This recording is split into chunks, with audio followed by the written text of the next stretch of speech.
Kia ora koutou, no mai haere mai, and welcome to Mahi Matters, New Zealand's employment market update. Now, you may have noticed I've gone with the background today because the weather outside is definitely not quite as nice out my rear window today. On today's show, we're talking about career procrastination. Is waiting holding you back? And how is procrastination holding your career hostage? This week, we are joined by Lucy Sanderson-Gammon, career coach at Luminous Career Coaching, to unpack the real impact career procrastination can have on your career, both long and short term. Also on today's show, job ads continue to fall, so why are Kiwis applying now more than ever? We'll explore our latest job opportunities across New Zealand. And lastly, we'll reveal our new social media poll where we ask if Kiwis think they're getting the tech upskilling that they need. So earlier this year, a survey revealed that 54% of Kiwis regretted their career choices and were unsatisfied in their current job. However, despite this high number, only 6% reported as actively looking. Of course, there were a number of factors mentioned that were causing professionals to hold off making a career move, even if they were unhappy, such as economic uncertainty, job market fluctuations, or fear of change. But can staying put for too long be harming your career? To discuss this further, we're joined today by Lucy Sanderson-Gammon, career coach at Luminous Career Coaching. Welcome, Lucy. Thank you. Thanks for having me. Now, career procrastination, what exactly is that? And I guess how is that different from just being indecisive? Well, it's like any procrastination. It's about avoiding making a decision or taking action. So when it comes to, in relation to careers, that might look like forever researching jobs but never actually applying, not making that decision to leave. And so it might be about knowing what you need to do, but not actually taking any action, not doing it. And this is despite knowing that by not doing it, you're causing yourself some kind of harm. You know, you'd be better off to take the action. Whereas indecision is more about having trouble choosing. So, and that could be because you don't have enough information at hand and you just don't feel confident about what you're doing. Both of them, though, really have the same root causes. It's about not having that clarity you need and not having confidence to either choose or take that action. Yeah, absolutely. And I'm sure there's a few listeners out there going, "Oh, actually, that sounds a bit like me at some time in my past, doing some excellent research and prep, but not actually taking that final step." Thinking back to the poll that we mentioned earlier, so despite 54% of people wanting to change jobs, only 6% were actively doing so. So a lot of prep work there. Now, of course, this was much earlier in the year, and it has definitely increased now. But I still think there's high numbers. Why do you think there's such hesitancy across New Zealand? I think this is not new. It's really common. It's not a recent phenomenon. People really do struggle to leave their jobs for all sorts of reasons. A lot of it comes down to fear of being judged, fear of making the wrong choice, fear of loss of identity. There's so much around that, and I see so much of that in the people I work with. The fear of judgment, for example. They're worried that people might think they're crazy for leaving what looks like on the face of it a really good job or a really good profession. You know, they might think that you're just crazy, you're going to leave all that those years of experience behind, you know, or those years and that investment and qualifications. But none of that actually matters if you're in the wrong job and you're not happy in what you're doing. It's that whole sunk cost fallacy, you know, that cognitive bias where we think we have to keep doing the thing we're doing because of what we've put into it, even if we're not going to get that back, you know. So it's far better to be forward looking. It's also, though, really normal to have fear around change, because our brains are hardwired to keep us safe, right? And inside our comfort zone. So it's interesting how unhelpful our brains can be when we're starting to think about changing something like our job, right? So all sorts of unhelpful messages come up, and I see this all the time with clients. Is, for example, they might say, well, oh, maybe I should just be grateful to have a job. Maybe it's selfish to look for something that I'll enjoy. Maybe it's not so bad, and I often share an example of one client who said, maybe it's not so bad. I didn't cry at work today, the first time in 2 weeks. So maybe it's not so bad. Maybe I can stay. And that's just an example of how powerful those messages can be. And it's really important to notice. So the point is, those unhelpful thoughts that are going on in our brains, they can be really, really powerful. And I see that all the time, where people are talking themselves out of, making a decision about moving or leaving their job. And so it's important to be aware of what we're telling ourselves in those messages, so that they're not, our subconscious isn't getting in the way of our decision making and being able to take some action that's going to lead to a much better work situation. The other thing, though, it could be to do with confidence, right? So depending on how long someone's been in a job that's not a good fit for them, what can happen is, the longer you stay in that kind of situation, the more that it erodes your self-confidence, belief in yourself, and that again makes it really hard to put yourself forward for another job.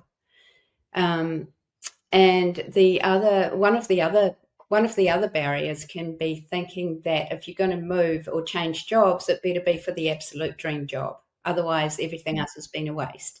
The sunk cost fallacy that I was talking about before. But in fact, trying to put that kind of a pressure on yourself that it only needs to be for the dream job can also just lead you to procrastinate for even longer. Yeah, you could definitely be waiting a long time for that one. Yes. And also I think that, from the sounds of things, that inner monologue definitely has a lot to answer for, and seems to be holding us back a lot. What are some of the early signs that someone might be slipping into career procrastination, and what can they do about it? How could they navigate away from that? Well, I think if you find that you're constantly missing those deadlines for applications, so not putting the applications in, if you find yourself, as I mentioned before, researching, looking for vacancies, researching to the nth degree, but never following through and applying.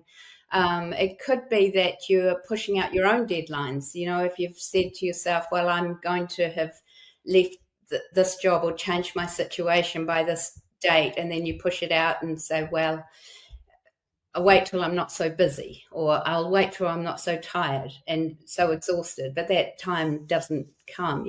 Those might be signs that you really are procrastinating and avoiding. It could be also if you find yourself just constantly complaining about your current situation and not doing anything about that, and you might not realize how long this has been going on. So you might want to check in maybe with your nearest and dearest and just get some feedback on that, and it might be that it actually, it brings it home that there's been a long time that you've been unhappy, and it's time to take action and do something about it. Yeah, that's great advice.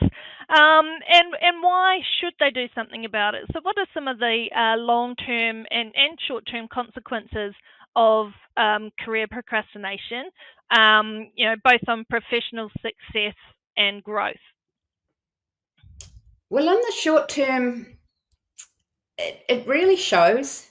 If you don't want to be somewhere, if you don't want to be in that job that you're in, and you're feeling disengaged, disaffected, you can't hide that. It will come across to your colleagues, to the people you're working with, to whomever you're reporting to, and it will also affect your performance, right? It's really hard to do a good job when again, you don't want to be there.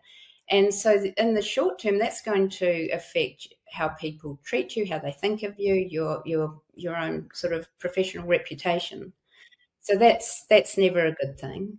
But in the long term, the longer you stay in a place that's not a good fit, as I mentioned before, it really will start to erode your confidence, your sense of self, your whole well-being. And that makes it even harder to leave, right? Because you don't have confidence in yourself, and therefore you don't present well when you are applying for other opportunities. So that long-term impact, just that whole impact on your confidence and on your well-being. Perfect. And Lucy, what's your advice for turning career reflection into action? Well, you're right that career reflection is really the key, right? It's about getting really, really super clear on who you are, what matters to you, what are your preferences, your interests, and that's how you get to navigate away or create better work situations for yourself. And so by that can actually be really hard. That can be, if you've been a long time in a place that doesn't suit, you might have, as I mentioned, it's the confidence thing, but it's also that clarity about what does good look like for you. And I often talk about, the importance of having to redefine what does success look like for you on your own terms. What would the work be like? What would the work environment be like? And the more clear you are about those things, the less driven you are by other people's judgments, other people's shoulds, even your own subconscious messages about, this is the logical next career, progression, the next step. And then you end up in a place that doesn't actually suit you if you're not being clear about where you really want to be. So absolutely, reflection is important and it's key. Then to take action is actually to take small steps, not make it so overwhelming. As I said, that stepping outside of your comfort zone and into the unknown is a difficult thing, right? So taking small steps to progress. So as the saying goes, a lot of little efforts isn't little. It will all add up. And every time you do something, even a small action towards creating a better work life for yourself, it will build your confidence, and it will help you to also lift your spirits in a way, because you're doing something about your situation, right? Because if you feel like there's no options and there's no way out, that's not going to help either with the whole mindset that's needed in order to move forward. So small steps, being kind to yourself, not expecting yourself to make a giant leap into the unknown. And sometimes also you might need support and some help to uncover what does it look like for you, and to get that clarity. So also reaching out for support and to help you get there. Excellent. Some excellent advice there. And if some of that has resonated with you and you're looking for some career clarity, confidence, and purpose, be sure to reach out to Lucy. I think the website will be in the links there, luminousconsulting.co.nz. Thanks so much for joining us. You're welcome.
current Seek employment data confirms what many of us are feeling, that it's still a tough job market. Job ads have now declined for 10 straight quarters, down almost 22% year on year. But while the vacancies are falling, applications are climbing. That tells us that there's much more of an active group of job seekers out there, and that does now include people who had stayed put through 2024 but are now testing the waters as the market shows early signs of recovery.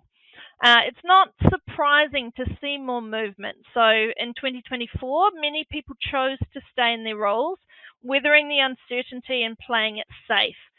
Now, with some tentative signs of stabilization starting to show, we are seeing a more organic flow of candidates re-entering the market, often already in work but looking for something better. So while this signals renewed confidence, it's also creating new challenges. So employers are reporting high volumes of applications, but more doesn't always mean better. Many roles are attracting candidates without the right experience, without working rights, or who drop out midway through the process. And that brings me to some advice for job seekers. When the market is tough, it's natural to feel pressure to apply for everything, but resist that urge. High volumes of irrelevant applications don't just frustrate employers, they can hurt your chances too. Instead, be targeted. Apply only for roles where you meet most of the criteria, and take the time to really tailor your CV so that the employer can instantly see your value. Make it really easy for them to see how you could fit into their team and their needs.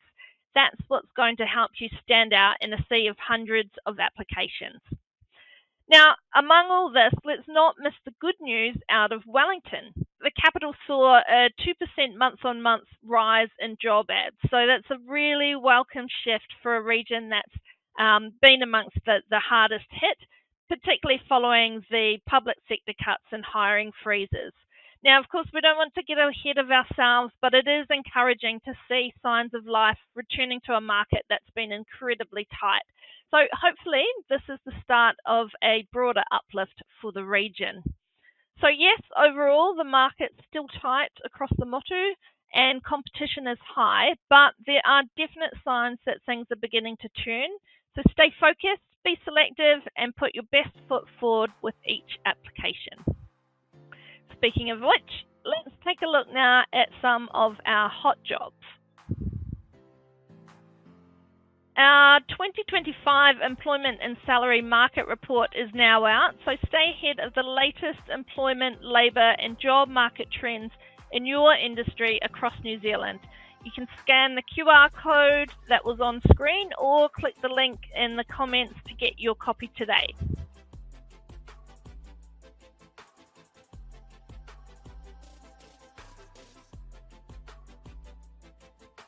That's it for today's show. Thank you so much for joining us again, and we'd love to see you back here next week for the latest employment market updates.